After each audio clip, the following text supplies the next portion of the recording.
আসসালামু আলাইকুম, সবাই কেমন আছেন? আশা করি আল্লাহর রহমতে সকলে ভালো আছেন। আলহামদুলিল্লাহ, আল্লাহর রহমতে আমি অনেক ভালো আছি।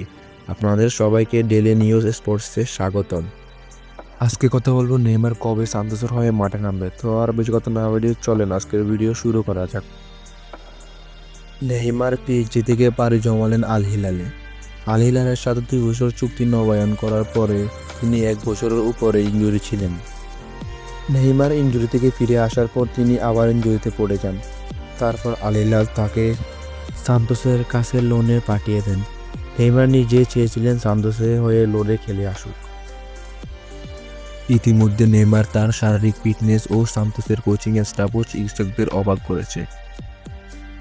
নেইমার অনুশীলনে সে প্রত্যাশার চেয়েও বেশি গতি ও শক্তি দেখিয়েছে। তার শারীরিক ক্ষমতা ও এমনকি নিয়মিত খেলোয়াড়দের সমান। যদি সে তার শারীরিক সুস্থতা এবং ফিটনেসকে ধরে রাখতে পারে তাহলে 6 ফেব্রুয়ারি সকাল 6:35 পেটাবোগোর বিপক্ষে নামতে পারে। গণনা করা হচ্ছে এই ম্যাচ দিয়ে তার প্রথম ম্যাচ শুরু করবেন সান্তোসের হয়ে তিনি।